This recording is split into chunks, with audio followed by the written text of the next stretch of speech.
మిత్రులందరికీ నమస్కారాలు.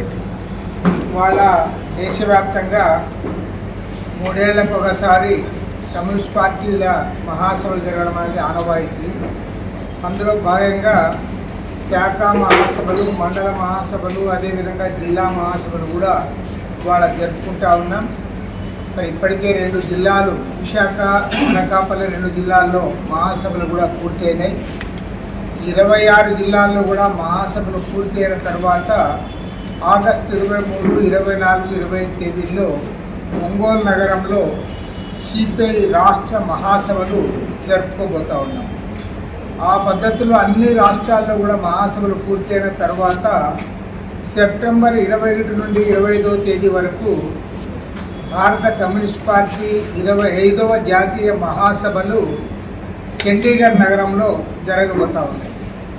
ఈ మహాసభలోకి ప్రాధాన్యత ఏమంటే, భారత కమ్యూనిస్ట్ పార్టీ ఆవిర్భవించి 100 ఏళ్ళు పూర్తయిన ఈ సంవత్సరంలోనే ఈ మహాసభలు కూడా జరుగుతూ ఉన్నాయి.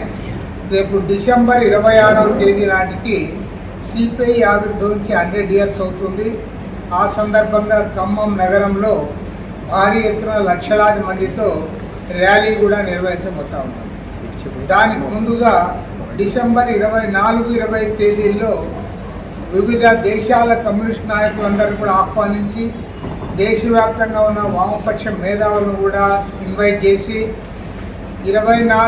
డిసెంబర్ 24, 25 తేదీల్లో ఒక అంతర్జాతీయ సెమినార్ ఒకటి మన విజయవాడ నగరంలో నిర్వహించబోతా ఉన్నాం. ఇవాళ ప్రధానంగా దేశంలో నెలకొన్న రాజకీయ పరిస్థితులపైన కింది స్థాయి నుంచి కూడా చర్చ జరుగుతూ ఉంది. రేపు జాతీయ మహాసభల్లో, రాష్ట్ర మహాసభల్లో కూడా ఈ అంశాలపైన ప్రధానంగా చర్చించబోతా ఉంది. ఎందుకంటే నరేంద్ర మోడీ ప్రభుత్వం 11 ఏళ్ళుగా ఈ దేశాన్ని పరిపాలిస్తూ వారు చెప్పిన వాగ్దానాలు ఏవి కూడా నెరవేర్చలేదు. ఒక్క సమస్యను కూడా అడ్రస్ చేయలేదు. రైతు సమస్యలు కానీ, యువకులకు సంబంధించిన నిరుద్యోగ సమస్య కానీ, ప్రజలకు సంబంధించిన అధిక ధరల సమస్య కానీ, పేదరికం సమస్య కానీ, ఒక్క సమస్యల గురించి కూడా మాట్లాడిన పాపాన పోలేదు. చివరికి బ్రహ్మాండంగా ఎన్నికల సందర్భంలో వారు ప్రచారం చేసుకున్నారు. బ్లాక్ మనీని అంతా కూడా వెనక్కు తెప్పిస్తాం, దాదాపు 70 లక్షల కోట్ల రూపాయల బ్లాక్ మనీ విదేశీ బ్యాంకుల్లో మూలుగుతూ ఉంది. మేము అధికారంలోకి వస్తే దాన్ని అంతా కూడా వెనక్కు తెప్పిస్తామన్నారు తప్ప వారు బ్లాక్ మనీని కట్టడి చేసింది లేదు. ఎవరైతే బ్యాంకులకు లక్షల కోట్ల రూపాయలు ఎగ్గొట్టి వాళ్ళ విదేశాలకు పయనమైపోయారో వాళ్ళకు అనుకూలంగా మాట్లాడారు తప్ప వారిని ఏ ఒక్కరిని కూడా వెనక్కి తెప్పించి జైల్లో పెట్టిన పాపాన పోయారు.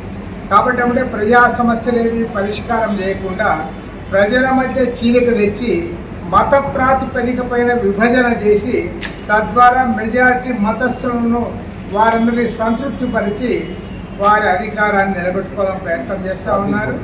మరి ఇవాళ దేశంలో జరుగుతున్న ఘటనలు ఒక్కొక్కదాన్ని చూస్తే నిజంగా ఒళ్ళు గగురు పొడిచే అంశాలు ఇవాళ జరుగుతూ ఉన్నాయి.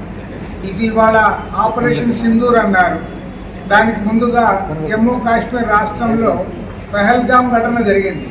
26 మంది అమాయకులు టెర్రరిస్టులు, వారికి ఏం సంబంధం లేదు, వారందరూ కూడా చనిపోయారు. 26 మంది టెర్రరిస్టులు టూరిస్టులు చనిపోయిన తర్వాత ఆ టెర్రరిస్టులు పట్టుకోలేకపోయారు. కానీ ఆపరేషన్ సింధూర్ పేరుతో ఇవాళ ప్రచారం చేసుకుంటా ఉన్నారు. మన ప్రధాని నరేంద్ర మోడీ గారు దెబ్బలు జరుస్తూ ఉన్నారు తప్ప ఒరిగింది ఏమీ లేదు.